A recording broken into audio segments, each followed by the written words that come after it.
Baik, sebelum saya masuk ke slide biokimia yang sudah disusun oleh Bapak Dr. Lukman Hertadi, saya ingin perlihatkan struktur ini dulu. Ya, saya yakin kamu sudah pernah melihat struktur ini, apakah itu di publikasi ilmiah ya, ataupun bahkan di media massa juga ya, atau media sosial. Struktur ini akhir-akhir ini sering sekali keluar. Ya. Struktur apa ini? Ini adalah struktur dari SARS-CoV-2 ya yang menyebabkan infeksi COVID-19. Nah, ini adalah suatu jenis virus. Nah, virus ini sebetulnya kita tidak bisa katakan makhluk hidup ya. Karena dia berbeda dengan makhluk hidup pada umumnya, dia tidak bisa membelah dirinya atau memperbanyak dirinya sendiri. Dia harus masuk dulu ke sebuah sel yang namanya sel inang ya, misalnya manusia atau kelelawar atau kucing dan seterusnya gitu ya. Dia harus masuk dulu ke sel inang, istilahnya menginfeksi. Nanti baru di dalam sel inang itu dia bisa meminjam atau sebenarnya membajak sistem dari sel inangnya itu untuk dia melakukan perbanyakan diri. Oke. Nah, namun demikian, kalau kita lihat dari penyusunnya, kita sudah bisa lihat 4 tipe biomolekul yang akan kita pelajari pada sesi ini. Oke, yang pertama adalah protein. Di sini ada banyak ya, ada protein spike istilahnya, ada protein M, protein E, protein N, dan seterusnya ya. Jadi ada beberapa komponen protein. Kita lihat ini saja ya, yang warnanya pink ini. Ini adalah semacam seperti duri gitu kali ya. Istilahnya adalah protein spike, dan inilah yang nanti akan berinteraksi dengan sebuah penerima atau biasanya kita sebut sebagai reseptor di dalam sel manusia. Itu namanya adalah ACE2 ya kalau yang tertarik. Nah, ACE2 itu nanti akan berinteraksi dengan salah satu bagian dari protein yang merah ini. Kemudian barulah nanti dia bisa menginfeksi sel manusia tersebut. Nah, kita akan lihat protein itu sebetulnya adalah suatu polimer. Oke. Protein itu nama lainnya adalah polipeptida. Nanti monomer dari protein kita sebut sebagai asam amino. Itu adalah biomolekul yang pertama ya. Biomolekul yang kedua adalah gula. Nah, di sini tidak terlihat strukturnya, tapi di protein spike ini juga ada nanti molekul gula. Gula itu kita sebut juga sebagai karbohidrat atau kita sebut juga sebagai polisakarida. Nah, itu juga merupakan suatu polimer. Nanti ada ciri khasnya juga ya strukturnya. Nah, gula itu monomernya yang paling sederhana kita sebut sebagai monosakarida. Oke, jadi sudah dua ya. Asam amino, monomer dari protein atau polipeptida. Kemudian monosakarida itu monomer dari karbohidrat atau polisakarida atau gula. Itu maksudnya sama ya. Gulanya tentu saja bukan gula dapur maksudnya ya, gula secara general ya, kelas gula atau kelas karbohidrat. Gula dapur itu nanti salah satu contohnya. Sudah dua, yang ketiga adalah asam nukleat. Asam nukleat itu contohnya ada dua, yaitu DNA dan RNA. Untuk virus ini dia tidak punya DNA. Berbeda dengan kita ya, kalau manusia seperti kita dan juga kingdom animalia pada umumnya, DNA-nya ada, RNA-nya pun ada, karena kita makhluk yang lebih kompleks. Kalau yang ini dia hanya punya RNA saja. Cuma ini sudah cukup ya untuk menimbulkan efek yang sangat dahsyat ya, bagi kehidupan manusia. Nah, RNA itu adalah kependekan dari ribonucleic acid atau asam nukleat yang nanti gulanya adalah gula ribosa. Kalau DNA itu nanti deoksi ribonucleic acid ya. Nanti ada deoksi artinya kehilangan oksigen. Nanti kita lihat strukturnya. Nah, DNA itu kita sudah kenal juga, bentuknya adalah double helix ya. Umumnya double helix atau kita sebut sebagai rantai atau helix ganda. Sedangkan RNA umumnya bentuknya adalah single strand ya, single strand, STRAND atau kita sebut juga sebagai untai tunggal. Kira-kira bentuknya ada di dalam sini ya, ada RNA-nya. RNA dan DNA itu merupakan materi genetik ya, mereka yang menjadi kode bagi suatu makhluk hidup. Nah, pada orang yang terinfeksi COVID-19, nanti RNA ini akan masuk ke dalam sel dari orang yang terinfeksi ya. Lalu nanti RNA-nya akan diproses sedemikian rupa sehingga nanti akan menghasilkan virus-virus yang baru. Mungkin kamu juga sudah dengar ada tes PCR namanya ya, yang sering sekali sekarang mungkin setiap sore kita dengar ya untuk update kasus COVID-19 di Indonesia ini. Nah, yang dites PCR itu RNA-nya ini ya. Jadi kalau misalkan seseorang terinfeksi COVID-19, kemudian dia di-swab, diambil cairan yang ada di pangkal tenggorokannya itu ya. Atau diambil dari hidung biasanya juga ya. Nah, dari situ lalu nanti akan terbawa virusnya.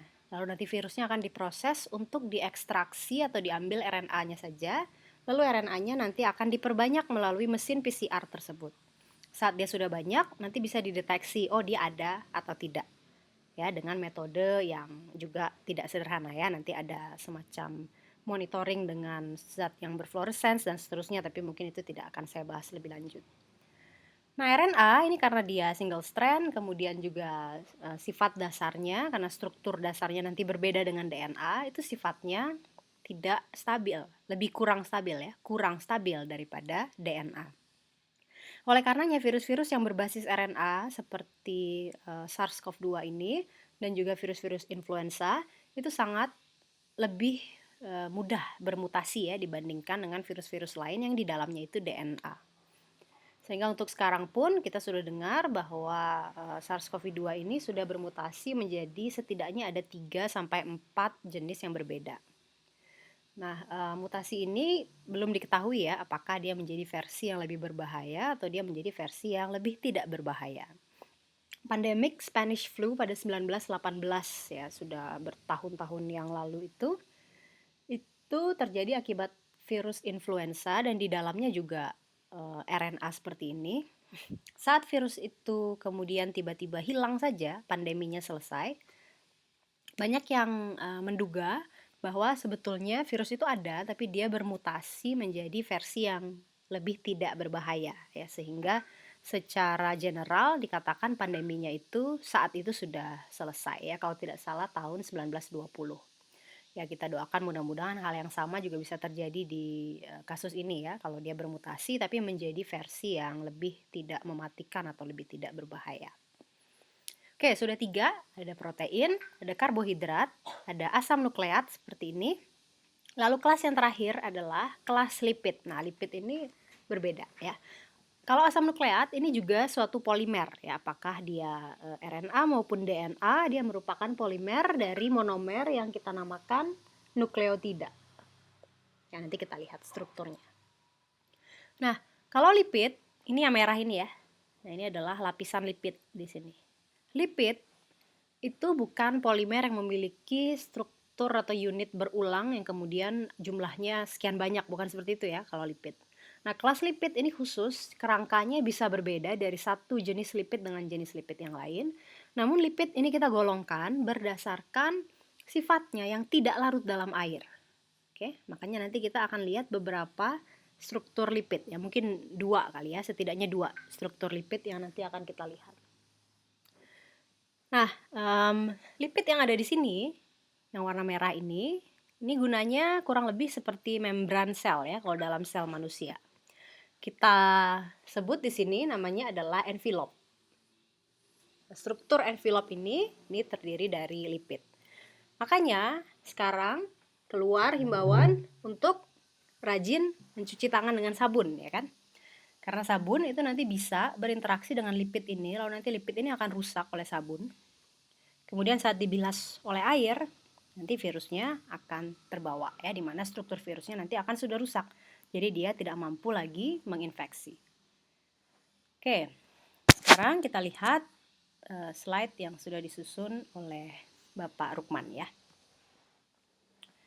Nah, kalau kita lihat sel seperti ini, kita bisa lihat di dalamnya terdiri dari kompleks-kompleks supramolekular. Supramolekular itu artinya terdiri dari banyak molekul ya, kemudian ukurannya pun sangat besar seperti ini. Ada membran, ada dinding sel, dan seterusnya. Kalau kita lihat lagi bagian ini dengan lebih detail dan kita nanti temukan bagian-bagian kecilnya, maka kita akan temukan yang kita namakan makromolekul.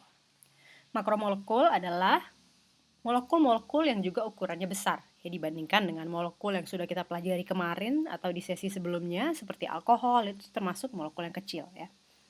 Kalau DNA strukturnya double helix seperti ini, lalu ada protein, lalu ada selulosa. Selulosa ini salah satu jenis karbohidrat.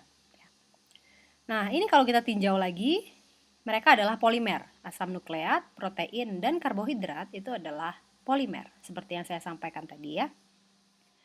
Polimer ini kita bisa lihat strukturnya dengan lebih detail lagi, kita zoom lagi menuju strukturnya gitu ya, sehingga nanti kita temukan monomernya, di mana monomer dari DNA adalah nukleotida, nanti strukturnya seperti ini. Monomer dari protein adalah asam amino, dan monomer dari karbohidrat adalah gula sederhana atau monosakarida. Ini kemungkinan glukosa ya. Glukosa itu adalah salah satu contoh gula yang sederhana atau monosakarida. Kita mulai dengan kelas karbohidrat. Karbohidrat adalah biopolimer. Biasanya ada istilah bio juga ya, karena ini ditemukan di makhluk biologis. Kemudian unit sederhananya atau monomernya kita namakan monosakarida. Jadi kalau dia banyak kita juga sebut itu sebagai polisakarida. Nah, monomer dari karbohidrat ini ada beberapa contohnya seperti ini. Perhatikan bahwa yang khas dari struktur karbohidrat, dari monomer yang kita lihat sekarang ini, ada dua ya. Yang pertama, dia mengandung beberapa OH ya. Lihat, ini ada OH, kemudian di sini ada OH, di sini ada OH, di sini juga ada OH. Akibatnya adalah sifatnya nanti kelarutannya cukup tinggi di dalam air untuk monosakarida ini ya. Karena dia banyak bisa membentuk ikatan hidrogen. Akibat yang kedua adalah sifatnya nanti akan optik aktif. Kamu ingat istilah itu kita bahas di karbon yang kiral ya. Karena kamu bisa lihat ini ada beberapa karbon yang kiral. Ini karbon kiral, itu karbon kiral, itu juga karbon kiral. Ya kan? Karena tangannya mengikat 4 gugus yang berbeda. Di sini juga ada berapa karbon kiral di sini? Misalnya ini glukosa ya, yang paling umum ada 1, 2, 3, 4. Jadi ada 4 karbon yang kiral di struktur glukosa. Itu adalah ciri khas yang pertama. Ada beberapa OH ya. Kalau karbonnya banyak seperti ini, nanti ada beberapa OH dan kemudian karbon yang mengikat OH, terutama di bagian tengah seperti ini, mereka nanti bersifat sebagai karbon kiral. Ciri khas yang kedua adalah dia merupakan suatu aldehid atau suatu keton. Sehingga kamu bisa lihat seperti ribosa itu suatu aldehid, ada COH. Oke. Glukosa itu juga suatu aldehid, ada COH. Sedangkan fruktosa suatu keton, ada CO. Ya, kan R, COR ya, ini ciri khas dari keton. Jadi dia antara aldehid atau dia keton. Sehingga antara glukosa dengan fruktosa, mereka merupakan isomer ya, isomer gugus fungsi. Seperti yang sudah kita kenal, aldehid dan keton merupakan isomer gugus fungsi satu sama lain. Oke, nah kemudian kita juga bisa lihat dari contoh gula yang ada di sini, lihat namanya ya. Namanya selalu diakhiri dengan osa. Ya, kalau bahasa Inggrisnya os ya, tapi kalau bahasa Indonesianya osa. Ini ribosa, ini glukosa, ini manosa, galaktosa, fruktosa, dan seterusnya. Ya, jadi umumnya karbohidrat itu diakhiri dengan osa, terutama untuk yang sederhananya seperti ini ya. Kalau sudah kompleks mungkin nanti namanya agak berbeda. Yang merupakan aldehid, senyawa aldehid, kita namakan juga aldosa. Yang merupakan senyawa keton, kita namakan ketosa. Nah, ini nanti dua ini adalah penyusun asam nukleat ya. Kalau D-ribosa nanti dia menyusun RNA, kalau deoksiribosa dia nanti menyusun DNA. Perbedaannya adalah di karbon nomor 2. Jangan lupa, kalau kamu mau memberikan penomoran untuk aldehid, mulailah nomor satunya dari aldehidnya. Ya kan? Jadi 1, 2, 3, 4, 5. Nah, karbon 2-nya itu dalam hal ini bukan karbon kiral, karena dua tangannya mengikat H. Berbeda dengan ribosa, di mana satu mengikat H, satu lagi mengikat OH. Ini kita namakan deoksiribosa, penyusun DNA ya. Oke, nah monosakarida itu merupakan isomer dari satu sama lain. Kita bisa lihat ada isomer konstitusional seperti atau isomer gugus fungsi ya, seperti antara aldehid dengan keton. Misalnya karbon 3 Ini kita namakan gliseraldehid, nanti dia bisa memiliki isomer dengan dihidroaseton, namanya dihidroksiaseton. Ya, ini ada aldehidnya, ini adalah ketonnya. Kemudian kita juga bisa melihat stereoisomer, isomer yang berkaitan dengan penataan ruang dari senyawa kimia tersebut. Nah, stereoisomernya ini kita bisa bagi jadi enantiomer. Kalau enantiomer itu nanti dia merupakan bayangan cermin dari satu sama lain ya, seperti D-gliseraldehid dan L-gliseraldehid. D-gliseraldehid itu kita lihat dari OH di karbon kiral dengan nomor terbesar. Kalau ini cuma 3 ya, jadi pasti cuma ini yang kiral. Ini kita namakan D-gliseraldehid. D itu kalau OH-nya di kanan. L itu kalau OH-nya di sebelah kiri seperti ini. Oke, kemudian ada juga diastereoisomer. Diastereoisomer atau diastereomer merupakan isomer yang bukan bayangan cermin satu sama lain, seperti D-altrosa dan D-glukosa. Lihat, dia isomer ya. Jadi rumus kimianya sama, ini C6H12O6. Tapi yang satu ini bukan merupakan bayangan cermin yang itu, sehingga mereka berdua isomer juga, tapi golongannya bukan enantiomer, tapi diastereomer atau diastereoisomer. Perhatikan lagi, ini juga D dan D ya. Kita tahunya dari cari karbon kiral dengan nomor terbesar 1, 2, 3, 4, 5, 6. Kalau ini nggak kiral ya, karena dia punya 2H. Ini yang paling besar nomornya, lihat OH-nya di sebelah kanan, maka namanya nanti D. Kemudian ada juga jenis epimer. Epimer itu hanya berbeda di satu karbon kiral saja. Perhatikan D-glukosa dengan D-manosa. Strukturnya hampir mirip ya, hampir persis, tapi mereka berbeda di karbon nomor 2. Untuk glukosa OH-nya di sebelah kanan, untuk manosa OH-nya di sebelah kiri. Kemudian, saat dia membentuk struktur yang lain, struktur cincin. Untuk gula kita kenal ada 2 struktur. Yang pertama struktur Fischer, nanti saya lihat lebih lanjut ya, saya bahas lebih lanjut.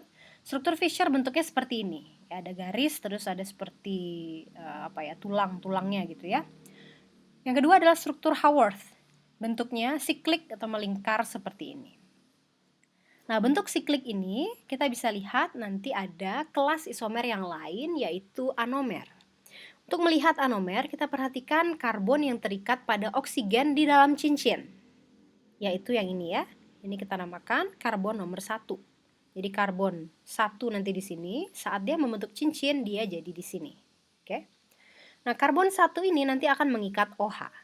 Kalau OH-nya berseberangan dengan CH2OH yang merupakan karbon nomor 6, ya. Kalau OH-nya berseberangan dengan CH2OH di karbon nomor 6, kita namakan itu anomer alfa. Ya. Kalau misalnya OH-nya searah atau di posisi yang sama-sama di atas ya dengan CH2OH, itu kita namakan beta seperti ini. Jadi lihatlah OH di karbon nomor 1, lalu nanti lihat apakah dia berseberangan arah atau dia searah dengan karbon yang nomor 6. Struktur siklik seperti ini bisa kamu bayangkan ada di bidang seperti ini ya, ada segi 6 di bidang, nanti ini ada di bawah, kemudian kalau begini dia ada di atas. Ini yang kita namakan proyeksi Haworth, yaitu proyeksi siklik. Kalau ini namanya proyeksi Fischer, kalau ini proyeksi siklik. Kalau kita punya D-glukosa misalnya, strukturnya seperti ini, ada 6 karbon, kemudian di sini ada aldehid di nomor 1, nomor 2 karbonnya ke kanan, nomor 3 karbonnya ke kiri, nomor 4 ke kanan lagi, nomor 5 ke kanan lagi. Jadi yang kiri itu cuma yang 3 ya, selebihnya ke kanan. Dan paling bawah pasti CH2OH, ini ciri khasnya juga ya, CH2OH, CH2OH, dan seterusnya. Oke, yang terjadi adalah oksigen yang diberikan tanda merah ini, dia akan punya PEB ya. PEB-nya bisa digunakan untuk menyerang ini. Nah, ini kamu ingat reaksi antara aldehid dan alkohol ya.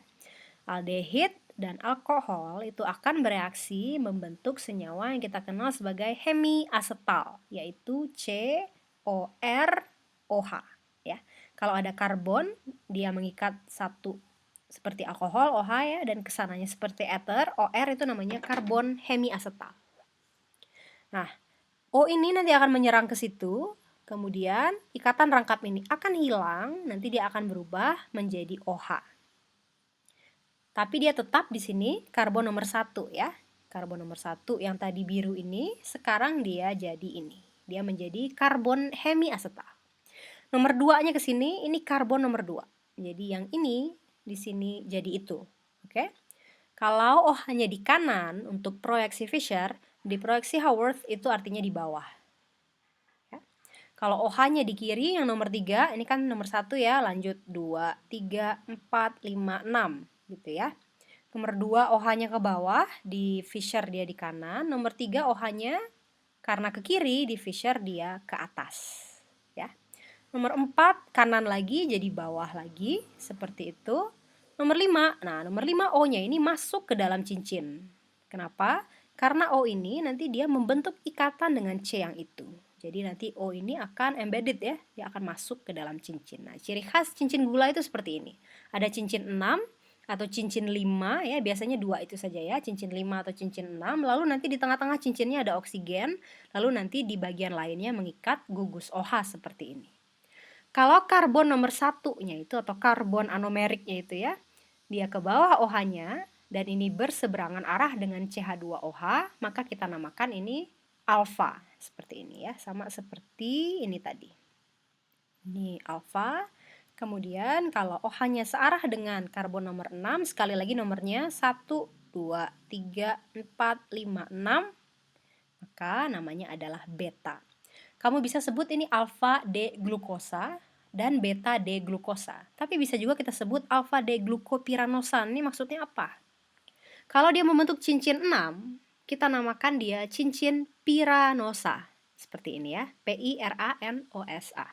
Kalau dia nanti membentuk cincin 5, kita namakan dia suatu furanosa, F-U-R-A-N-O-S-A. Ya, jadi namanya ujung-ujungnya osa ya. Kalau dia ada aldehid, kita bisa namakan dia aldosa. Kalau dia ada keton, kita bisa namakan dia ketosa. Kemudian kalau dia bercincin 6 seperti ini untuk proyeksi Haworth-nya, kita namakan dia piranosa.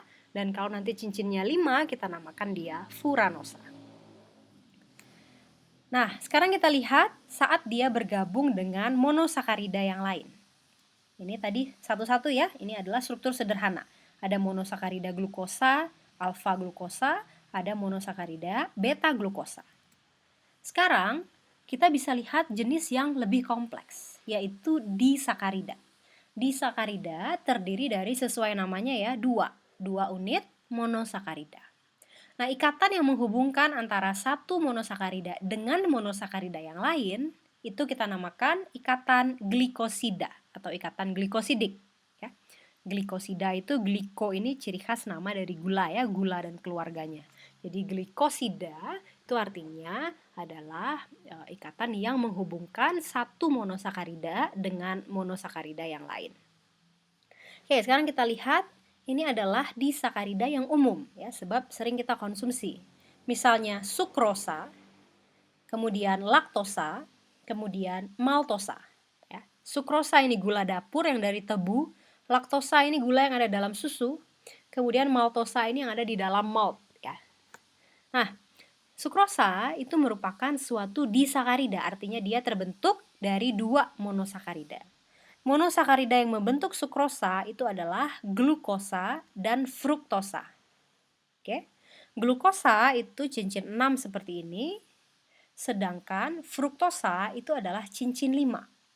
Ya, sehingga namanya juga adalah fruktofuranosa. Jangan lupa cincin 6 itu artinya piranosa atau piranosil kalau dia jadi struktur menyambung seperti ini. Kalau cincin 5 kita namakan dia furanosa. Kalau tadi cincin 6 piranosa, ya. Jadi, sukrosa terdiri dari glukosa dan fruktosa.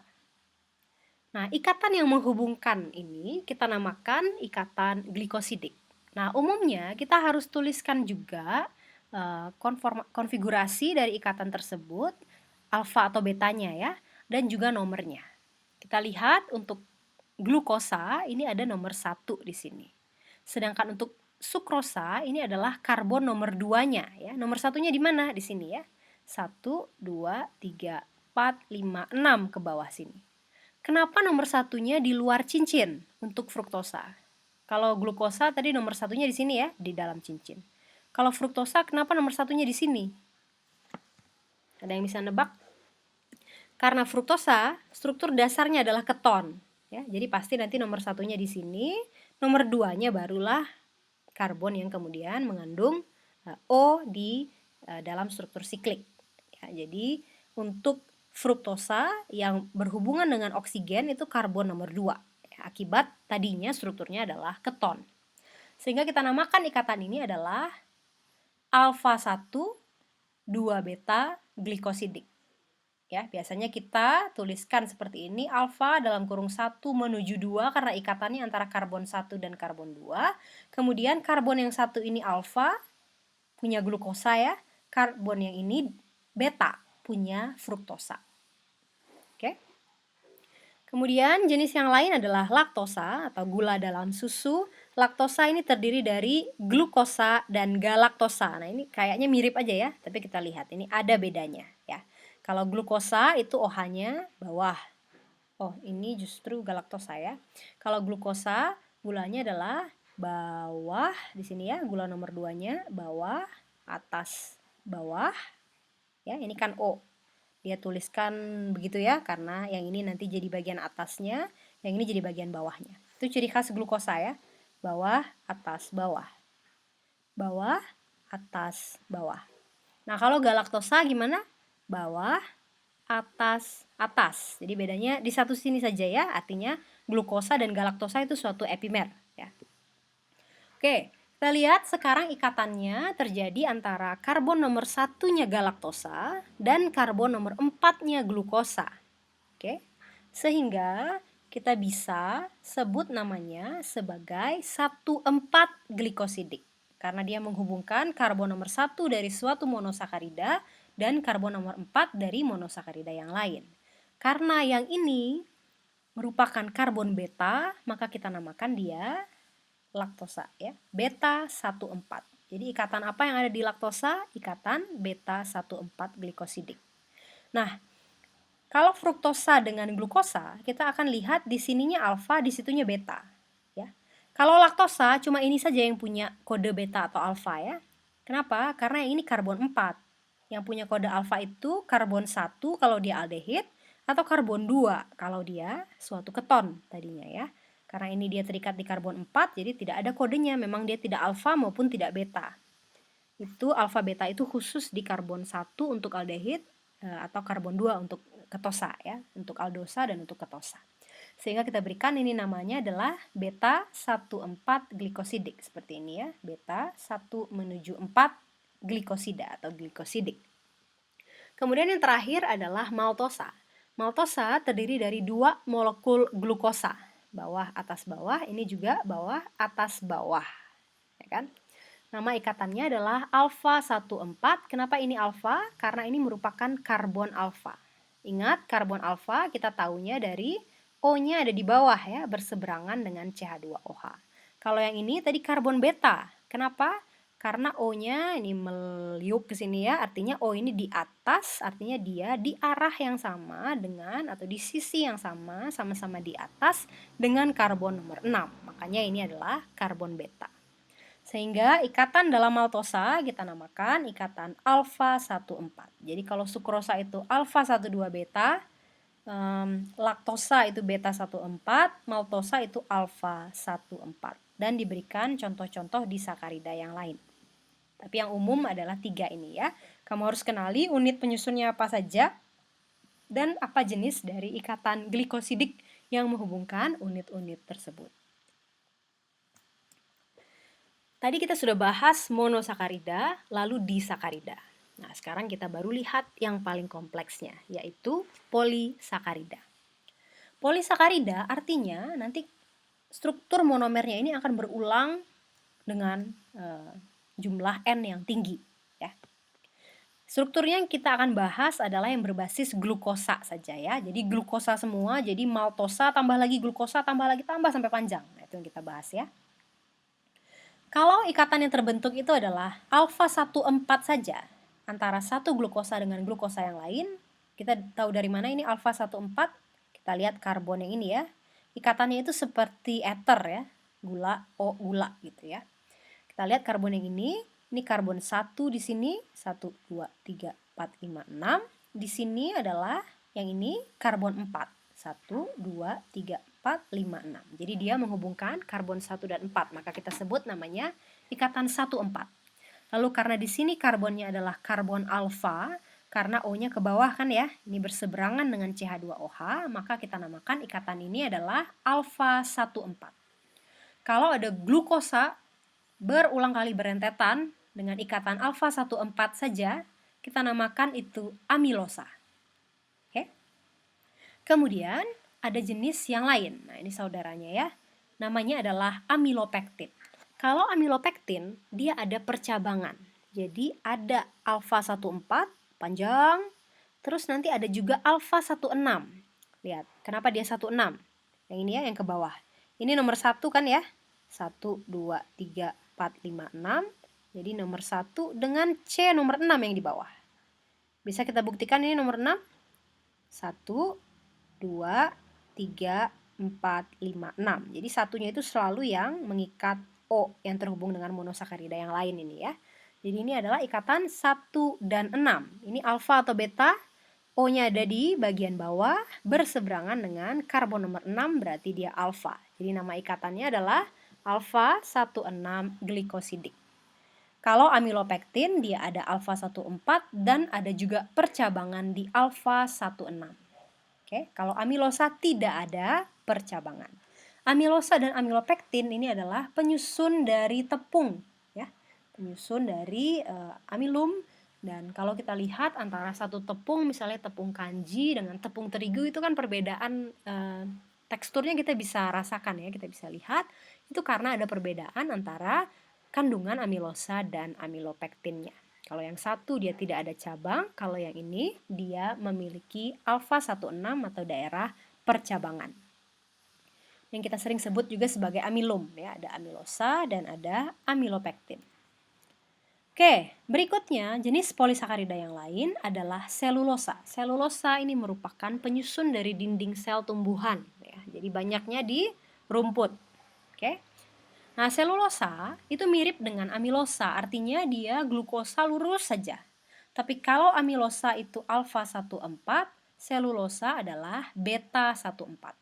Kita lihat lagi ya. Karbon nomor 1, oh ini sudah dinomerin ya, jadi saya tidak usah keliling. Ini karbon nomor 1, ini karbon nomor 4. Tapi ikatannya beta. Dari mana kita tahu ini beta? Karena O ke sini dia meliuk ke situ ya, tapi maksudnya meliuk ini kan karena dia di atas ya. O di sini di atas, dia searah atau di satu sisi dengan karbon nomor 6. Artinya dia merupakan suatu struktur beta. Perhatikan kalau yang tadi dia ke bawah. Bawah seberang, ya kan, berseberangan jadi dia alfa. Kalau yang ini dia sama-sama ke atas. Itu ke atas, ini juga ke atas. Kalau dia searah kita namakan dia beta. Jadi namanya adalah beta 1,4. Nah, kalau ini kita konsumsi, sebetulnya kita membutuhkan enzim yang berbeda ya. Kalau untuk memotong alfa 1,4 kita gunakan enzim namanya amilase seperti yang ada dalam mulut kita. Kalau ini kita harus gunakan enzim yang namanya selulase. Oke. Nah, ini kita tidak punya ya. Yang punya tentu saja yang sifatnya adalah herbivore ya. Mereka dalam sistemnya juga ada terkandung enzim untuk kemudian mencerna atau mendegradasi selulosa ini. Oke, karbohidrat dapat kita hidrolisis menjadi struktur dasarnya. Kalau sukrosa kita hidrolisis dengan enzim sukrase, dia menjadi glukosa plus fruktosa, tadi penyusunnya ya. Kalau laktosa kita hidrolisis dengan laktase, ya, dia menjadi galaktosa dan glukosa. Kalau amilosa kita hidrolisis dengan amilase, jadilah dia sekian unit glukosa, tergantung ini N-nya berapa ya. Kalau selulosa dihidrolisis dengan selulase, pecah dia menjadi glukosa. Jangan lupa hidrolisis artinya nanti air ikut masuk ya, dia membutuhkan air, kemudian nanti dia akan melakukan lisis atau memotong ikatan. Ikatan apa yang dipotong di sini? Tentu saja ikatan glikosidik ya, atau ikatan glikosida. Oke, ini ada satu kelas lagi sebetulnya namanya glikogen ya. Glikogen itu adalah cadangan makanan di manusia untuk polisakarida. Ini kita sudah bahas 3 ya, yaitu ada amilosa, amilopektin, kemudian selulosa. Ada satu lagi yaitu glikogen. Nah, glikogen itu mirip dengan amilopektin. Kalau amilosa, amilopektin adanya di tepung, jadi dari tanaman pada umumnya. Kalau glikogen itu ada di kita ya. Nah, manusia itu menyimpan cadangan karbohidratnya dalam bentuk glikogen. Oke. Nah, glikogen itu mirip sekali dengan amilopektin, tapi cabangnya itu banyak.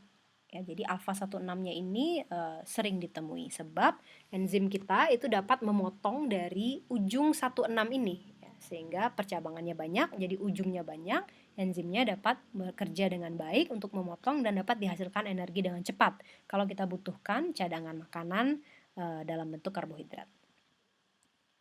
Oke, berikutnya kelas yang kedua yaitu lipid. Nah, seperti yang saya sampaikan tadi, lipid ini kita tidak bisa lihat unit berulangnya ya. Kalau tadi kan jelas ya ada monosakarida, gabung 2 jadi disakarida, monosakaridanya ada beberapa jenis, kemudian jadi polisakarida kalau monosakaridanya ada banyak ya, ada ratusan jumlahnya ya, atau bahkan mungkin ribuan.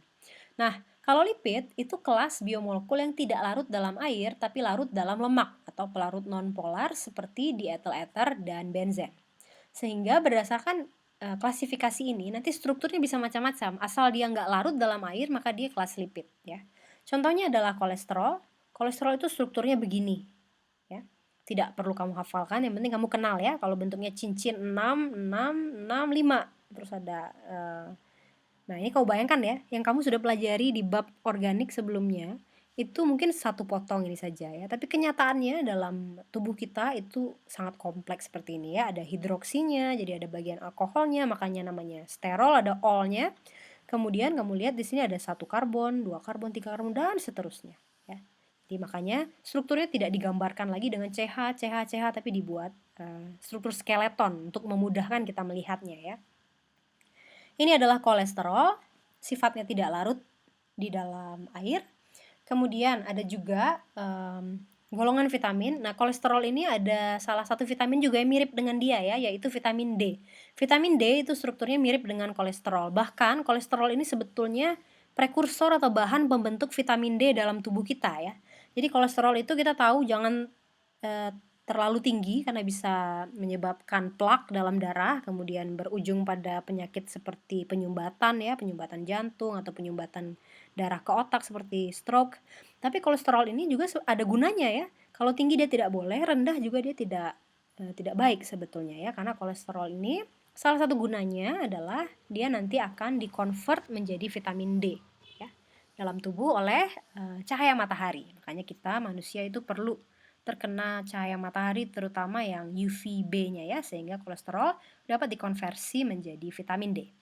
Kemudian ada lagi vitamin yang lain yaitu A, E, dan K, itu juga kelas lipid. Nah, vitamin A itu strukturnya seperti ini ya. Ciri khas lipid itu nanti dia berantai panjang dan banyak residu yang nonpolarnya ya. Kalaupun ada OH, dia satu di sini ya. Kalau ini lihat, semuanya hidrokarbon. OH cuma di ujung ini satu saja. Hidrokarbon itu sifatnya cenderung nonpolar ya. Semakin panjang hidrokarbonnya, jangan lupa hidrokarbon itu H dan C saja. Semakin panjang hidrokarbonnya, semakin dia nonpolar. Apalagi dia mulai melingkar-lingkar seperti ini ya, semakin susah untuk berinteraksi dengan air. Inilah struktur dari vitamin A yang baik untuk salah satunya kerja mata ya. Termasuk juga sistem imun kita ini juga mengandalkan vitamin A. Kemudian di bawahnya lagi, nah ini kelas yang juga cukup umum, ini namanya kelas trigliserida ya. Kelas trigliserida ini ciri khasnya adalah dia mengandung, nah kamu lihat yang rantai panjang seperti ini ya. Ini sebetulnya adalah suatu asam karboksilat, turunan asam karboksilat ya. Trigliserida pada umumnya ini kita lihat sebenarnya suatu triester. Kamu bisa lihat di mana ini triesternya? COOR ya kan? Kalau ini R, COOR, ini R COOR. Nah, jadi dia sebenarnya triester. Ya kan, ini ada ester, tuh ada ester, tuh ada ester lagi. Kamu tahu ester dibentuknya dari mana? Dari asam karboksilat tambah alkohol, gitu kan ya. Nah, ester yang ini itu terbentuk dari asam karboksilat yang karbon ini berapa? Kita hitung ya. 1, 2, 3, 4, 5, 6, 7, 8, 9, 10, 11, 12, 13, 14, 15, 16. Ada 16C ya. Sebetulnya kalau nomor satunya dari sini dulu ya. Jadi hitungan saya tadi cuma menghitung karbonnya aja ya, tapi kalau kamu ingin berikan nomor pasti satunya di sini kan. Karbon yang mengikat O. 1, 2, 3 dan seterusnya sampai 16. Nah, ini sebetulnya adalah asam karboksilat. Tapi karena karbonnya kepanjangan, kalau karboksilat yang sudah kita pelajari kemarin apa? Asetat ya. Karbonnya berapa? Cuma 2. Atau apa? Asam propionat atau asam propanoat. Itu karbonnya cuma 3. Ini karbonnya ada 16 seperti ini. Nah, asam karboksilat yang karbonnya panjang seperti ini umumnya 12 ke atas ya. Kita namakan asam lemak. Ya, dia asam karboksilat, tapi karena R-nya rantai panjang, kita golongkan dia asam lemak. Karena dia asam karboksilat, tapi dia tidak larut di dalam air akibat rantai panjang dari alkilnya. Sehingga mereka merupakan kelas asam lemak. Asam lemak itu bisa dia merupakan asam lemak yang jenuh. Asam lemak yang jenuh itu artinya tidak mengandung sama sekali ikatan rangkap. Seperti ini ya. Nah, asam lemak yang jenuh umumnya strukturnya nanti kita lihat padat. Ya, misalnya yang C16 ini, nanti kalau kita lihat, kalau kita punya C16, strukturnya akan padat. Karena dia tidak mengandung ikatan rangkap, molekul yang satu dengan molekul yang lain itu dapat, bayangkan ada satu lagi ya, zigzag-zigzag ini, dia dapat berinteraksi dengan baik ya. Dia dapat tersusun dengan kompak. Sehingga nanti interaksi van der Waals-nya nanti cukup tinggi, cukup dominan, sehingga titik didihnya atau titik lelehnya juga, titik lelehnya akan tinggi nanti ya, akibat dari interaksi yang cukup baik. Tapi kalau ada ikatan rangkap seperti ini, kita namakan dia asam lemak yang tidak jenuh. Jadi jenuhnya itu dengan hidrogen ya. Kalau semuanya penuh dengan hidrogen, tidak ada ikatan rangkap, kita namakan itu asam lemak yang jenuh. Kalau ada ikatan rangkap seperti ini, kita namakan dia asam lemak yang tidak jenuh. Untuk asam lemak yang natural, ikatan rangkapnya ini selalu dikonformasi cis. Seperti ini ya, 1, 2 gitu kan ya. Ini C-nya 18 ini harusnya. Kita hitung ya, ini karbon 1, karbon 2, karbon 3, karbon 4, karbon 5, 6, 7, 8, 9 ada rangkap. 10, 11, 12, 13, 14, 15, 16, 17, 18. Nah, karbon 18 dengan satu ikatan rangkap di nomor 9 itu adalah asam oleat. Ya, oleat itu ada di olive oil ya. Kalau ada yang pernah mengkonsumsi olive oil itu salah satu kandungannya adalah ini. Nah, konformasi natural dari ikatan rangkap yang terdapat di dalam asam lemak itu adalah konformasi cis seperti ini. Oke, sehingga akibatnya kalau ada satu molekul asam oleat seperti ini, lalu datang molekul asam oleat yang lain, mereka tidak dapat berdempetan ya, mereka tidak dapat berinteraksi dan tersusun secara kompak karena di sini strukturnya meliuk ya, akibat adanya ikatan rangkap ini. Sehingga nanti interaksi antar molekulnya menjadi lebih lemah kalau kita bandingkan dengan asam lemak yang jenuh, sehingga asam lemak yang tidak jenuh seperti ini cenderung kita temukan kondisinya itu di suhu ruang sudah cair. Oke, seperti olive oil itu udah cair kan ya. Kalau asam-asam yang jenuh nanti strukturnya teksturnya seperti mentega gitu ya. Dia masih solid, masih padat di suhu ruang. Oke. Nah, kemudian kita bisa lihat juga di bawah sini contoh asam lemak yang lain. Asam lemak yang seperti ini kita namakan omega 3 ya, asam lemak yang ada di bawah sini. Ada omega 3 lalu ada omega 6 juga ya. Nah, omega itu adalah karbon yang paling ujung ya. Kalau ini adalah gugus fungsi karboksilat yang mengikat karboksilat namanya karbon alfa. Karena huruf A itu abjad pertamanya Yunani ya, mungkin ya. Kemudian yang terakhir itu omega. Nah, jadi yang paling ujung ini karbon omega, ini karbon omega. Kalau ada 1, 2, 3 ikatan rangkap, kita namakan dia omega 3. Kalau ada 6 seperti ini, 1, 2, 3, 4, 5, 6 ikatan rangkap, kita namakan dia omega 6. Seperti itu ya. Ini juga senyawa yang sering kita dengar karena penting untuk metabolisme tubuh kita. Nah, ikatan rangkapnya sekali lagi mau jumlahnya 1 ataukah jumlahnya 3 seperti ini, semuanya dalam konformasi cis ya. Lihat ini karbon ke bawah, ini juga karbon ke bawah. Ini juga karbon ke bawah, itu juga karbon ke bawah. Cis artinya mereka ada di sisi yang sama. Karbon ini tangannya kan baru 3 ya. 1, 2, 3. Pasti ada H ke sana, ini juga ada H ke sana. Tandanya konformasinya cis. Nah, ester dari asam karboksilat dengan suatu alkohol. Dalam hal ini, alkohol yang kita gunakan namanya gliserol. Gliserol adalah 1,2,3 propantriol atau propan 1,2,3 triol. Ya. Jadi olnya ada 3, ini ada OH, ini ada OH, itu juga ada OH. Lalu OH ini masing-masingnya bereaksi dengan asam karboksilat sehingga terbentuklah triester seperti ini, di mana ini adalah kerangka gliserol utamanya. Kita namakan ini gliserol ya, atau nama IUPAC-nya nanti adalah 1,2,3 propanatriol. Oke. Terbentuklah nanti 3 asam lemak di sini. Asam lemaknya bisa sama atau bisa berbeda seperti yang kita lihat di struktur ini. Ini yang kita namakan triasil gliserol. Ini gliserol, ini kita namakan asil ya. Kalau alkil itu R, kalau asil itu RCOO seperti ini. Triasil gliserol atau nama lainnya adalah trigliserida. Nah, trigliserida ini banyak terkandung di bahan makanan yang kita konsumsi. Triasil gliserol kalau kita potong, kita hidrolisis dengan bantuan 3 molekul air, lalu enzim namanya lipase, nanti dia akan pecah menjadi alkohol dasarnya yaitu gliserol, 1,2,3 propanatriol, kemudian nanti akan pecah 3 juga, jadi nanti hasilnya 4 ya, kalau dia jenisnya berbeda, 1 gliserolnya, 1 asam lemak yang paling atas yaitu namanya asam oleat, lalu asam lemak yang bawah ini karbon 18, karbon 18 itu namanya asam stearat, 1, 2, 16, jadi 18 ya, asam stearat. Nanti ada juga karbon 16, nanti itu juga sering kita temui namanya asam palmitat yang ada di kelapa sawit ya.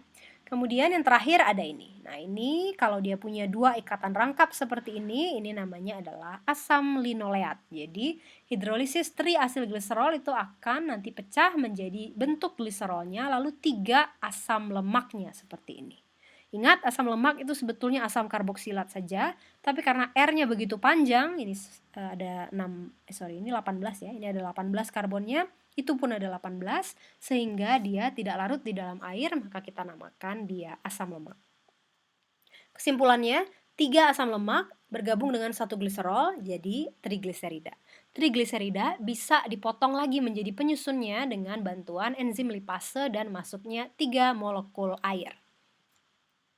Mungkin yang saya ingin sampaikan juga sebelumnya ya, saat terbentuk struktur dari trigliserida ini adalah dari reaksi asam karboksilat dengan suatu alkohol, itu pasti dilepaskan 1 molekul air ya. Seperti ini tadi juga, ini mungkin tadi belum saya sampaikan, saat karbon nomor 1 ini kan tadinya OH ya di sini ya, ini karbon OH, kemudian mana yang sama-sama glukosa yang ini ya, ini nomor 1. Ini kan glukosa, itu juga glukosa ya. Glukosa yang ini 1, ini OH. Ini OH. Glukosa yang 4 ini juga OH. 1, 2, 3, 4. Ini kan OH juga ya. 1 ini OH, 4 ini OH. Nanti OH di sini bereaksi dengan OH dari glukosa sebelahnya, makanya terbentuk ini. Tinggal O saja, artinya ada H2O yang keluar. Oke? Ini adalah ciri khas dari polimer kondensasi ya. Dalam reaksinya itu dilepaskan suatu molekul kecil, dan dalam kasus ini yang lepas itu adalah air. Jadi kita bisa golongkan karbohidrat sebagai jenis polimer kondensasi. Nah, yang ini meskipun dia tidak merupakan polimer karena tidak ada unit berulang yang jelas di sini ya, tapi kita juga bisa katakan reaksinya dari sini ke situ merupakan reaksi kondensasi karena penggabungan antara penggabungan antara asam karboksilat dengan alkohol untuk membentuk ester itu nanti juga akan melepaskan molekul air. Ya, bayangkan kebalikan dari reaksi ini, dia akan melepaskan air. Jadi ciri khas dari reaksi kondensasi. Oke, lipid memiliki fungsi sebagai sumber energi, memiliki fungsi sebagai sumber hormon atau juga vitamin ya. Nah, kalau kolesterol tadi ini ada juga keluarga steroid namanya ya, seperti progesteron, testosteron. Nah, itu semuanya golongan hormon. Ya, dia meregulasi proses tertentu di dalam tubuh kita. Kemudian fungsinya yang tidak kalah penting adalah sebagai komponen dari membran sel. Seperti yang sudah saya perlihatkan di struktur virus SARS-CoV-2 tadi ya, ada bagian luarnya seperti ini. Kemudian struktur lipid yang ada di sini kita namakan fosfolipid. Ada nggak di sini? Oh, nggak ada ya. Mungkin kamu tidak perlu tahu terlalu jauh, tapi saya kasih tahu saja ya. Kalau fosfolipid itu mirip dengan trigliserida, tapi salah satu asam lemaknya ini digantikan dengan gugus fosfat Ya, ada fosfatnya nanti di ujungnya. Sehingga nanti di sini ada fosfat, ini ada 2 asam lemak. Nah, 2 asam lemak ini sifatnya tentu saja nonpolar ya, orang dial asam lemak, maka nanti dilambangkan dengan 2 ekor seperti ini. Karena dia panjang, kita namakan dia ekor yang nonpolar, sifatnya adalah hidrofobik. Bagian yang ketiga itu digantikan dengan fosfat. Jadi asam lemaknya ini hilangkan, dicoret, diganti dengan fosfat. Jadilah dia fosfolipid ya. Nah, gugus fosfat itu bermuatan.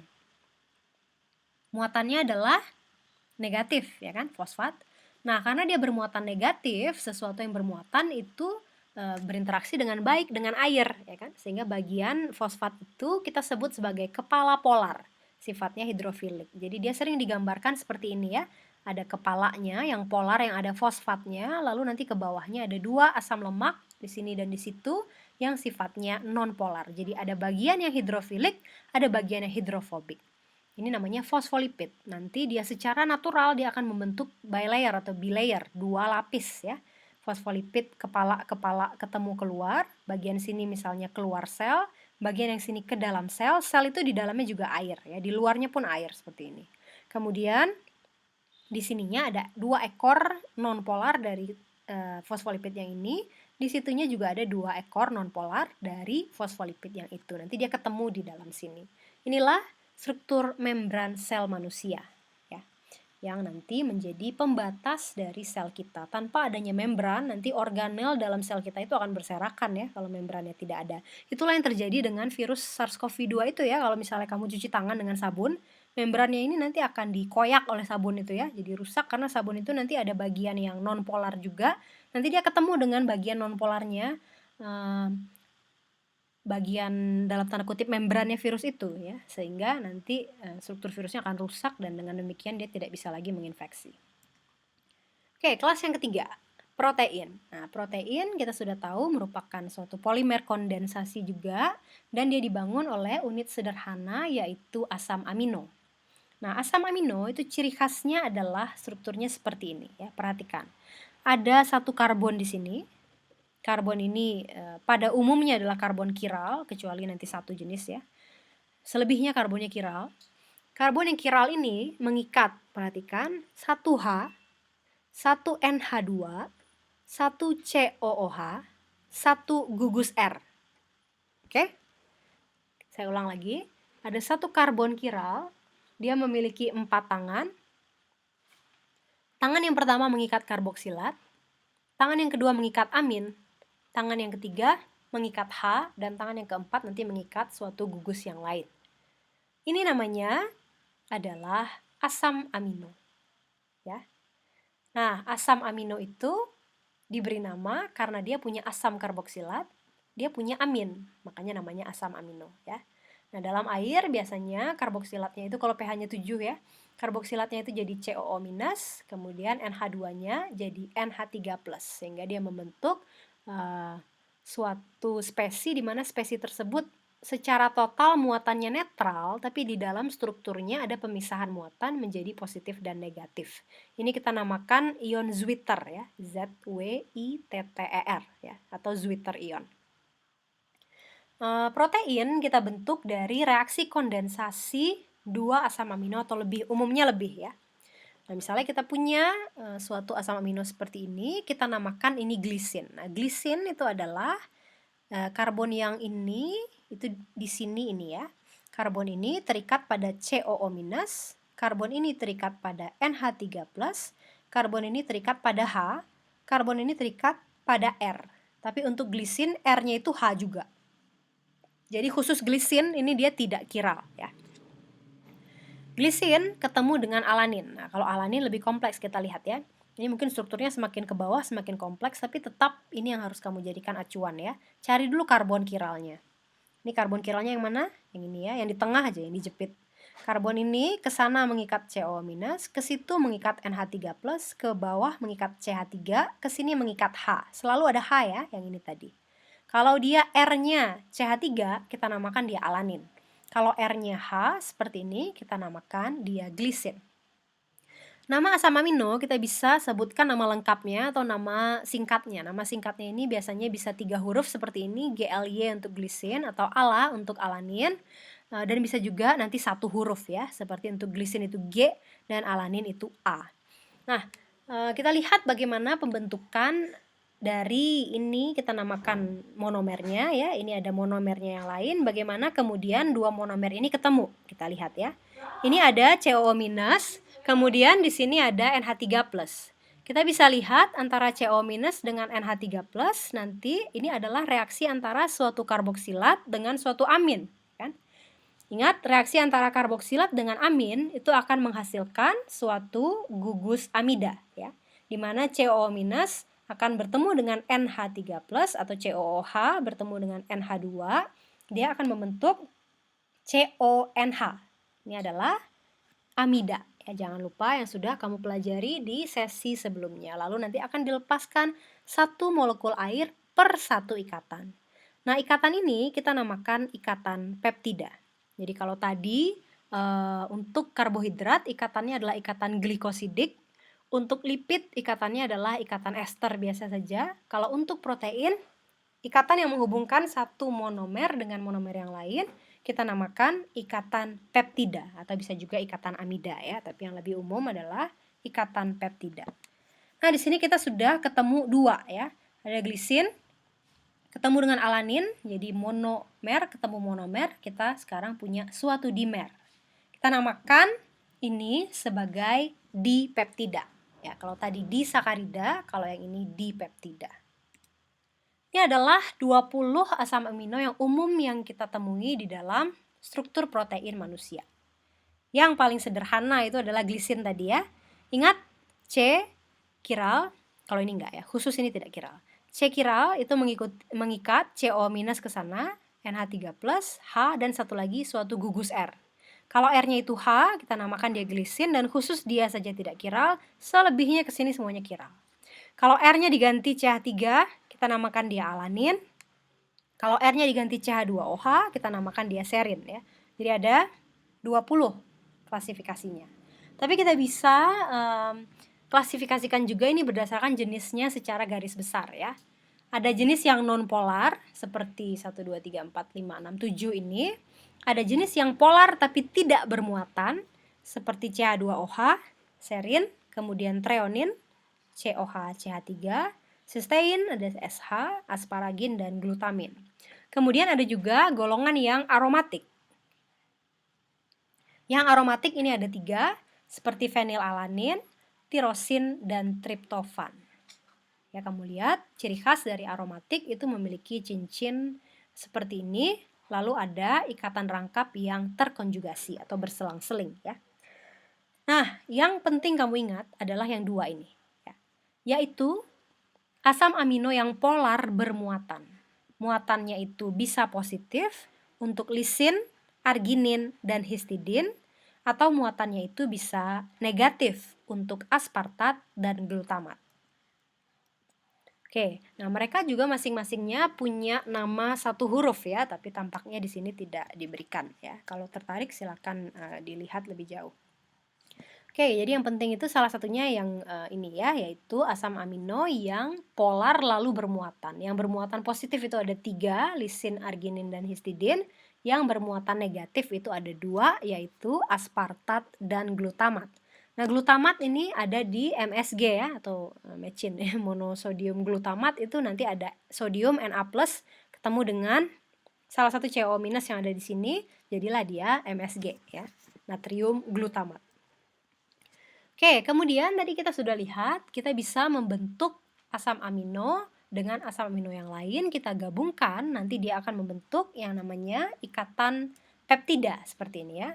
Sekarang kamu bayangkan ini berulang sebanyak ratusan atau bahkan ribuan kali, jadilah dia panjang, ya kan? Nah, rantai panjangnya itu kita namakan struktur primer dari suatu protein, yaitu berdasarkan urutan asam aminonya. Kemudian nanti struktur primer yang panjang tadi seperti ini ya. Nih, ini kan misalnya lisin. Kemudian apalagi yang kamu sudah kenal? Alanin, glisin, nyambung sampai panjang. Ini namanya adalah struktur primer dari asam amino. Nah, kalau nanti struktur primer ini melipat diri dengan segmen-segmen tertentu seperti ini, jadilah dia struktur sekunder. Ya. Struktur sekunder itu umumnya kita bagi menjadi dua jenis, yaitu struktur helix. Kamu bisa lihat bentuk struktur helix yang ada di sini. Kemudian ada struktur lembaran atau bahasa Inggrisnya sheet ya. Struktur lembaran bisa kamu lihat di sini. Ya, kemudian ada juga struktur random seperti ini. Ini namanya adalah struktur sekunder. Kemudian struktur sekunder ini akan melipat lagi menjadi suatu struktur tersier. Nah, struktur tersier ini lebih kompleks daripada struktur sekunder ya. Dalam struktur tersier kita sekarang sudah punya suatu susunan 3 dimensi seperti ini. Struktur tersier kita bentuk dari satu rantai polipeptida. Jadi kalau ada satu rantai seperti ini baru struktur primer ya, yang tadi dihubungkan oleh ikatan peptida. Kemudian ini nanti bisa melipat menjadi struktur sekunder, lalu nanti melipat lagi menjadi struktur tersier seperti ini. Nah, kalau struktur tersier yang satu bergabung dengan struktur tersier yang lain, jadi 4 misalnya begini ya, kita namakan ini struktur kuaterner. Biasanya protein itu memiliki fungsi minimum di struktur tersier. Kalau di sini dan di situ dia belum dapat memiliki fungsi ya. Nah, proses pelipatan protein ini kita kenal sebagai istilahnya folding protein. Kemudian proses rusaknya protein ini kita namakan biasanya denaturasi ya. Protein yang tersier atau kuaterner itu bisa kita rusak dengan cara misalnya dipanaskan atau kita masukkan ke pH yang ekstrim seperti tinggi atau rendah. Nanti dia akan rusak menjadi struktur sekundernya bahkan menjadi struktur primernya. Protein yang memiliki fungsi umumnya minimum di struktur tersier. Nah, struktur primer protein nanti kita bisa lihat ada ikatan peptida. Coba perhatikan ini ikatan peptidanya yang mana ya? Yang ini ya, CONH ini ikatan peptida, CONH ini juga ikatan peptida, ini ikatan peptida, ini juga ikatan peptida. Ini adalah suatu pentapeptida ya. Jadi ada 5 asam amino ya. Ini adalah tirosin, ini glisin, ini V atau fenilalanin, ini leusin. Nah, ini yang tadi di tabel ini ya. Silakan nanti dilihat. Urutan protein kita baca dari ujung N sampai ke ujung C. Ujung N itu yang ada NH3 plusnya atau amonianya. Kamu lihat di yang lain tuh nggak ada ya NH3 plusnya di karbon kiral ya, yang terikat pada karbon kiral. Kemudian ujung C, kalau ujungnya ada NH3 plus atau NH2 yang terikat pada karbon kiral, kita namakan dia ujung N. Kalau ada karboksilat yang terikat pada karbon kiral, kita namakan dia ujung C. Nah, protein itu kita baca dari ujung N ke ujung C, itu arahnya seperti itu ya. Nah, struktur primer ini dapat kita hidrolisis atau kita potong-potong ikatan peptidanya, kita masukkan lagi air lalu kita potong-potong dengan bantuan misalnya enzim yang kita namakan protease atau pemotong protein, atau juga dengan hidrolisis asam, kita tambahkan asam yang pekat. Nanti ikatan peptidanya akan terpotong. Kamu bisa ya melihat ikatan peptidanya yang mana ya. Lihat aja CONH. CONH ini ikatan peptida. CONH ini ikatan peptida, ini juga CONH ini ikatan peptida. Kalau bukan CONH seperti CC ini bukan ikatan peptida. CN ini juga bukan ikatan peptida. Pokoknya ada CONH itu tandanya dia adalah ikatan peptida. Untuk ujung N dan ujung C pastikan NH3 plusnya atau NH2-nya serta COO minusnya atau COOH-nya itu terikat ke karbon kiral ya. Ingat ciri khas karbon kiral itu dia mengikat H, CO, OH tadinya ya. Kemudian NH3 plus atau NH2 dan kesininya suatu gugus R yang kemudian menandai jenis dari asam amino tersebut seperti yang ada di sini. R-nya bisa macam-macam ya, tapi CO minus, NH3 plus dan H itu wajib ada di seluruh asam amino.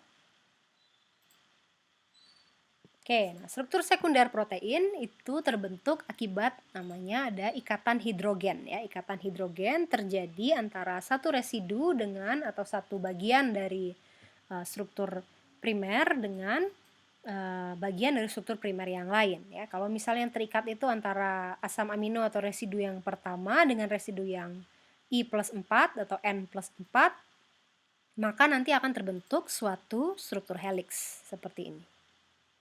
Ya, ini adalah struktur sekunder yang ini tadi ya.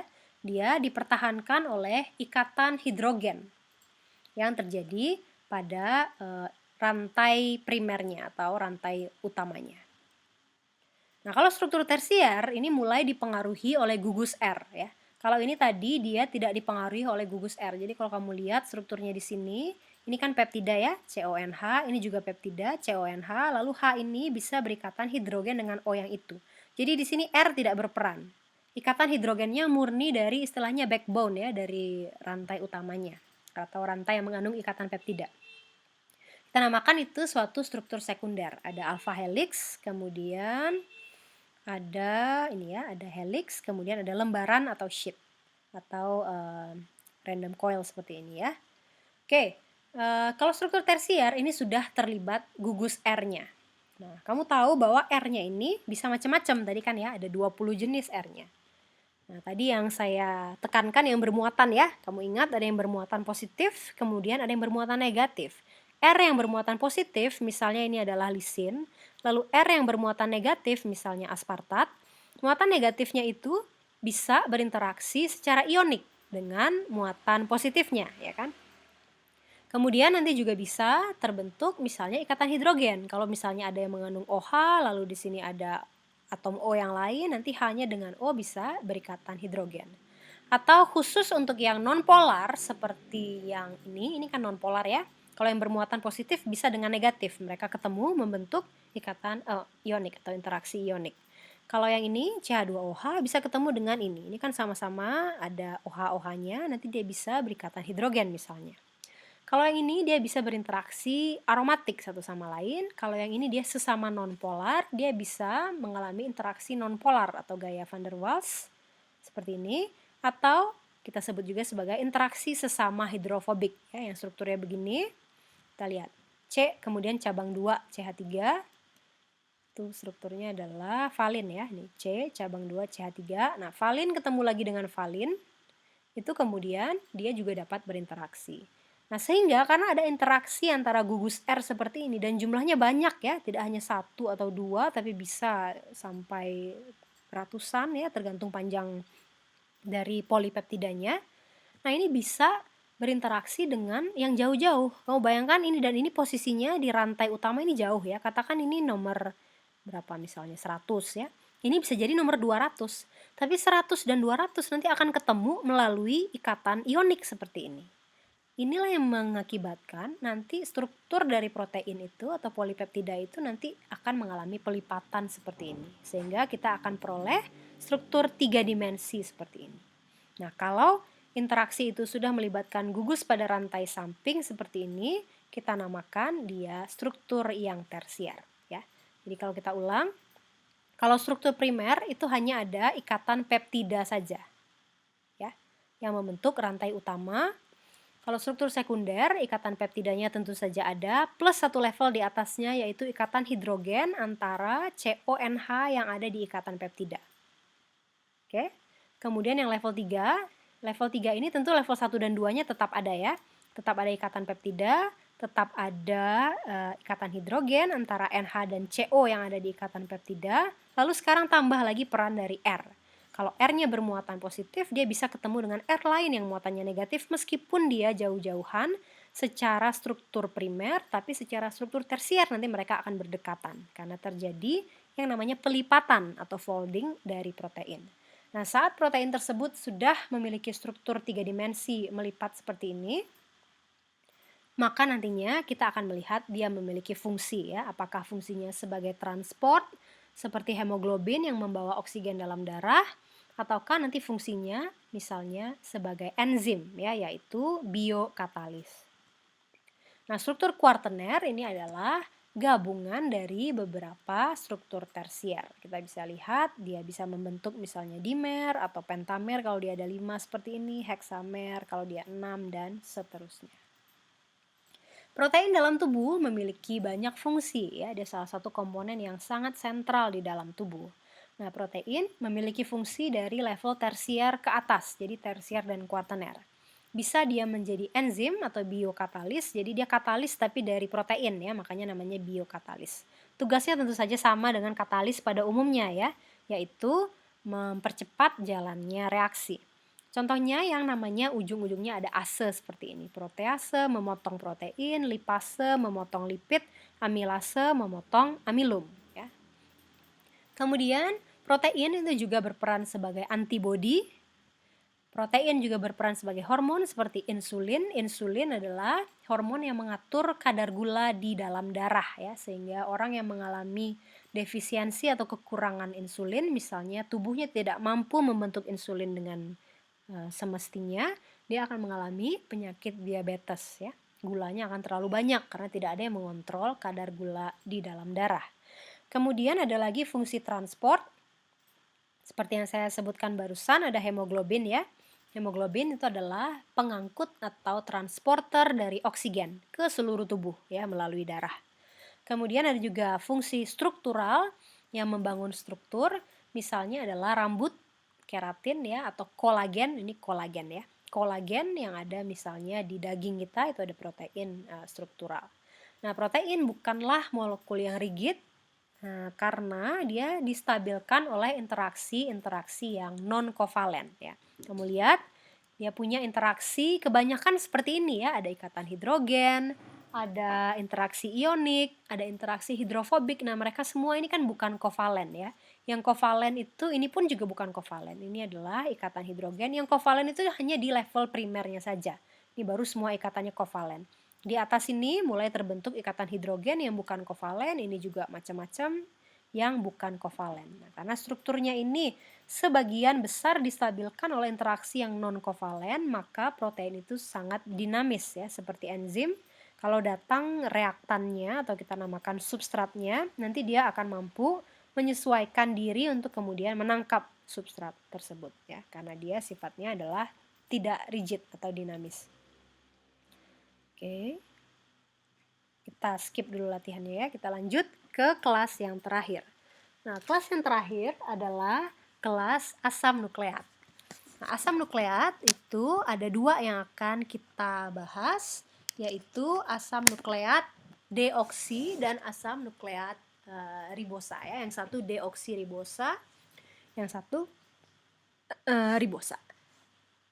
Nah, kita lihat di sini RNA adalah asam nukleat ribo, atau mungkin bahasa Inggrisnya lebih umum ya, ribonucleic acid. Lalu DNA adalah deoksiribonukleik acid. Kamu masih ingat bedanya ribo dengan deoksiribo? Nah, kita balik lagi ke yang awal ya. Yang awal kita bisa lihat bukan yang ini ya. Ini kita punya ribosa, kita punya deoksiribosa. Nah, ini nanti penyusun dari RNA, yang ini adalah penyusun dari DNA. Oke. Nah, sekilas kita sudah bisa lihat bedanya ya. Dari struktur DNA dan RNA, kita bisa lihat nanti RNA itu umumnya adalah untai tunggal seperti ini atau single strand ya. Kalau DNA adalah untai ganda atau helix ganda atau double helix seperti ini. Itu bedanya yang pertama ya. Satu ganda, yang satu tunggal. Kemudian bedanya yang kedua, gula penyusunnya itu berbeda. Kalau yang ini tadi gulanya gula ribosa, ini gulanya adalah gula deoksiribosa. Oke. Lalu yang ketiga, bedanya adalah di yang kita namakan basa.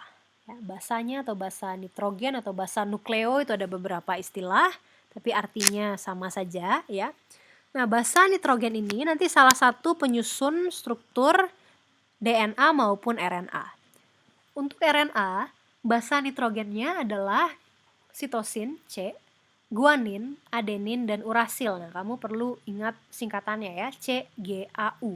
Kalau untuk DNA, itu CGA-nya sama, tapi U-nya nggak ada. Adanya T atau timin, CGAT. Makanya kalau kamu lihat urutan DNA, misalnya TTT, AAA, GGC, dan seterusnya itu ya, itu artinya ada timin, lalu adenin, dan seterusnya di basa nitrogennya tersebut.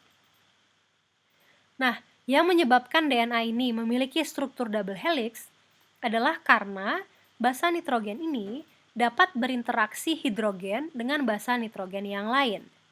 Sitosin yang biru itu akan berinteraksi dengan guanin ya, melalui 3 ikatan hidrogen. Ingat ya, ada 3 antara G dan C.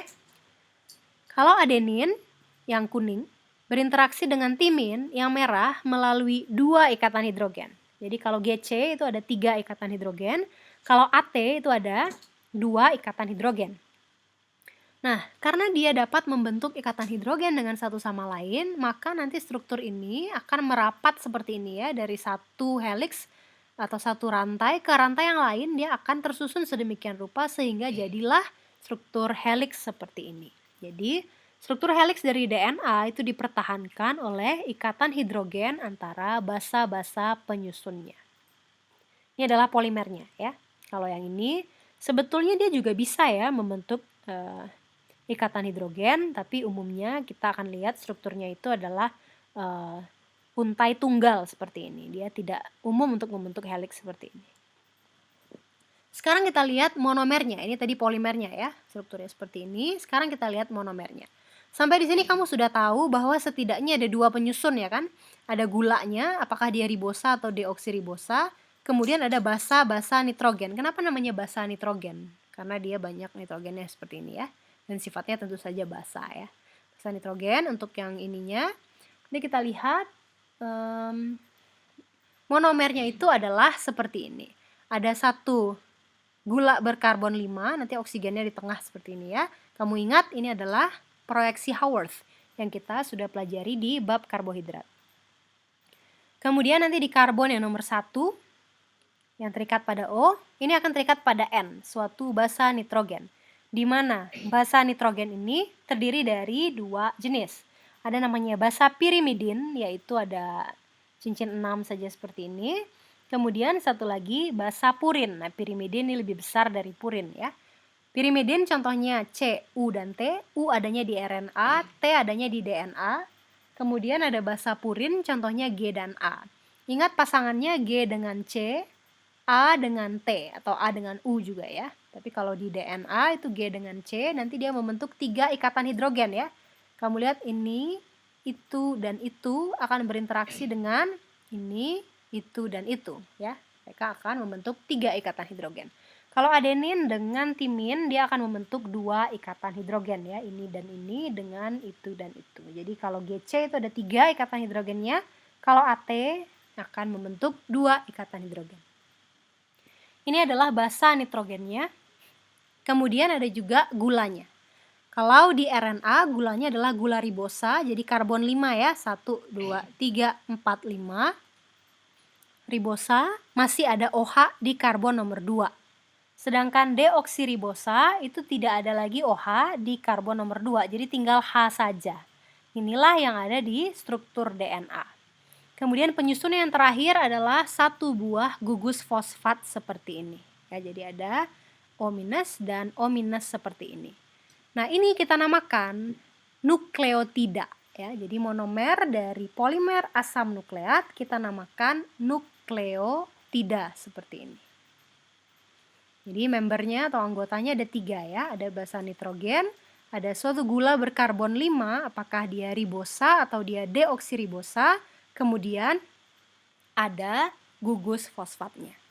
Nah, sekarang kamu bayangkan, kalau saya mau buat di nukleotida ya, saya mau gabungkan nukleotida ini dengan nukleotida yang lain, kira-kira bagian mana yang akan bereaksi?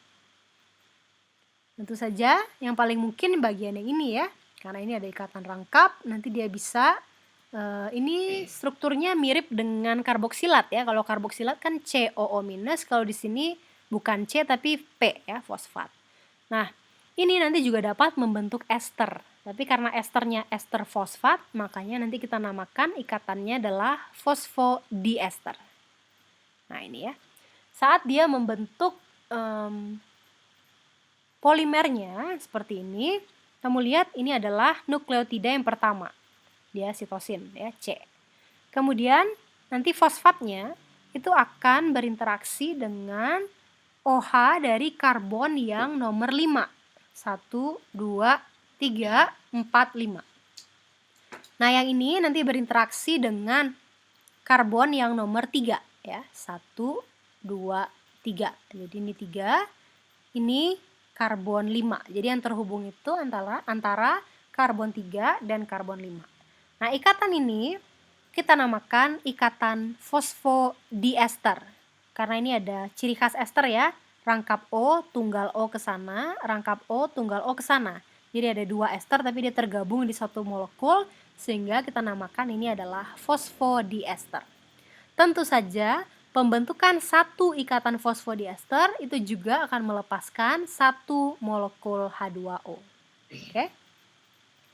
Nah, kalau tadi protein kita baca dari ujung N ke ujung C, di mana ujung N itu yang ada NH2-nya, dan ujung C itu yang ada COOH-nya, atau bisa juga NH3+ dan COO-.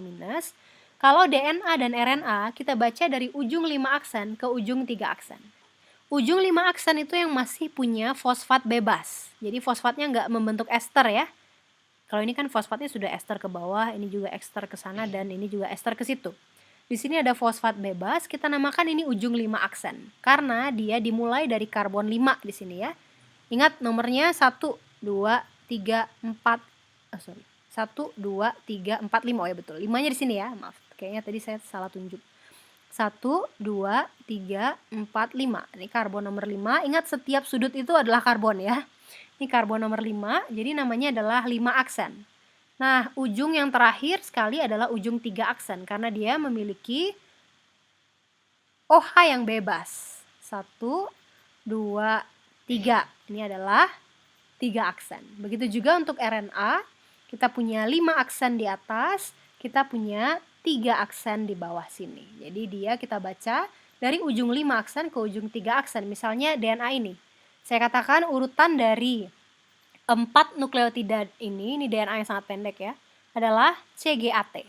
Nah, pasangannya atau rantai yang berkomplement dengan rantai ini, berkomplement itu artinya berpasangan ya.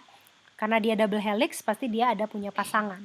Nah, pasangan dari rantai ini pasti nanti adalah C itu dengan G itu dengan C, A itu dengan T, dan T ini dengan A ya. Pasti nanti pasangannya seperti itu. Kalau satu rantai DNA kita baca dari 5 aksen ke 3 aksen, pasangannya nanti kebalikan ya, dari 5 aksen sana nanti jadi 3 aksen. Nah, pertanyaan yang lain, kenapa ada aksennya ya? Bisa jadi nanti ada yang bertanya, kok ada aksennya, kenapa nggak 5 ke 3 saja? Penomorannya diberikan kode aksen itu karena nomor yang tidak beraksen itu sudah diambil oleh bahasa. Jadi kalau bahasa ini nomor satunya di sini ya. Dan itu kita berikan kode 1, 2, 3, 4, 5 angka biasa. Sampai di gulanya nomornya diaksenkan supaya nanti berbeda dengan penomoran basa nitrogen. Jadi kalau ini nanti 1 aksen, 2 aksen, 3 aksen, 4 aksen, 5 aksen. Jadilah dia ujung 5 aksen, dan yang di bawah sini 1, 2, 3, 4, 5, jadilah dia ujung 3 aksen. Oke. Nah, RNA itu lebih tidak stabil daripada DNA. Yang pertama karena yang satunya umumnya dia membentuk double helix, sedangkan yang ini dia tidak membentuk double helix ya. Double helix dia berpasangan, strukturnya lebih stabil. Kemudian alasan yang kedua adalah karena adanya OH-OH seperti ini ya. Dengan adanya OH-OH seperti ini, dia rentan juga mengalami reaksi karena dia memiliki pusat yang reaktif ya. Dia bisa mengalami hidrolisis terutama dalam kondisi yang basah. Akibatnya RNA ini sifatnya secara struktur primernya, struktur dasarnya itu juga lebih tidak stabil daripada DNA. Ingat, struktur primer merupakan struktur yang tersusun dari ikatan-ikatan kovalennya. Kalau protein tadi ikatan kovalennya adalah ikatan peptida. Kalau asam nukleat, ikatan kovalen yang menghubungkan antara satu monomer dengan monomer yang lain kita namakan ikatan fosfodiester. Oke. Nah, DNA itu dapat membentuk helix atau double helix. Kita akan lihat nanti strukturnya sedemikian rupa di mana nanti basa nitrogennya itu akan menghadap ke dalam seperti ini ya.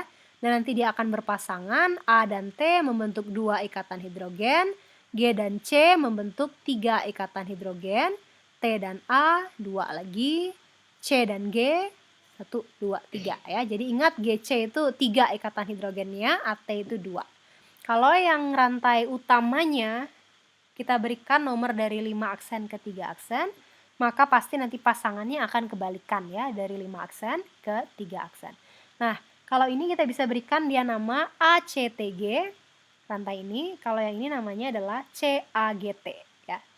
intuitif saja bahwa satu rantai ini nanti akan berkomplement atau berpasangan dengan rantai yang ini, sehingga nanti arahnya akan kebalikan dan basanya juga nanti akan menyesuaikan, di mana T selalu berpasangan dengan A, lalu G akan berpasangan dengan C.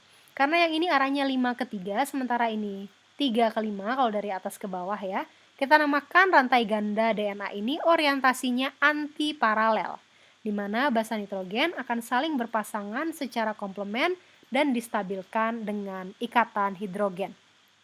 Karena di sini sudah masuk ikatan hidrogen juga ya, maka kita bisa namakan juga ini struktur sekunder, sama seperti protein tadi ya.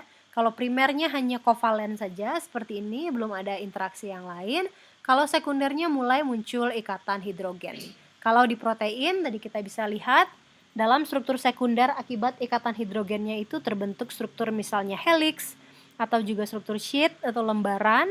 Kalau untuk DNA nanti strukturnya umumnya adalah helix seperti ini. Dimana nanti bagian sini yang seperti lembaran pita ini ya, ini nanti gula-gulanya ya, kayak gini ya. Fosfat, gula, fosfat, gula, fosfat, gula, dan seterusnya. Nah, itu yang bagian biru ini, seperti benang biru ini. Kemudian nanti bagian dalamnya adalah basa nitrogennya yang akan berinteraksi dengan basa nitrogen dari komplementnya. Nah, struktur DNA itu cenderung arahnya putar kanan, kemudian satu putaran itu terdiri dari 10 pasang basa. Jadi kamu hitung ini baru 4 ya. 1, 2, 3, 4, tambah 6 lagi. Jadi nanti satu putaran, di mana jarak antar satu basa dengan basa yang lain umumnya adalah 0,34 nanometer, sehingga panjang satu putaran adalah 3,4 nanometer. Struktur DNA memiliki cekungan yang dangkal seperti ini dan cekungan yang dalam seperti itu. Cekungan yang dalam kita namakan major groove dan cekungan yang dangkal kita namakan minor groove ya. Nah, ada beberapa reagen atau zat kimia yang sifatnya dapat menempel ya ke dalam struktur ini. Nah, itu salah satu zat yang kita namakan karsinogenik. Sifatnya dapat menyebabkan kanker ya. Karena sel kanker itu bisa jadi salah dari level DNA-nya ini. Misalnya dia harusnya berpasangan dengan G, tapi lalu dia berpasangan dengan yang lain ya. Lalu tubuh kita tidak jeli untuk memperbaiki itu. Sebetulnya tubuh kita memiliki sistem untuk memperbaiki DNA yang kemudian salah pasang gitu ya.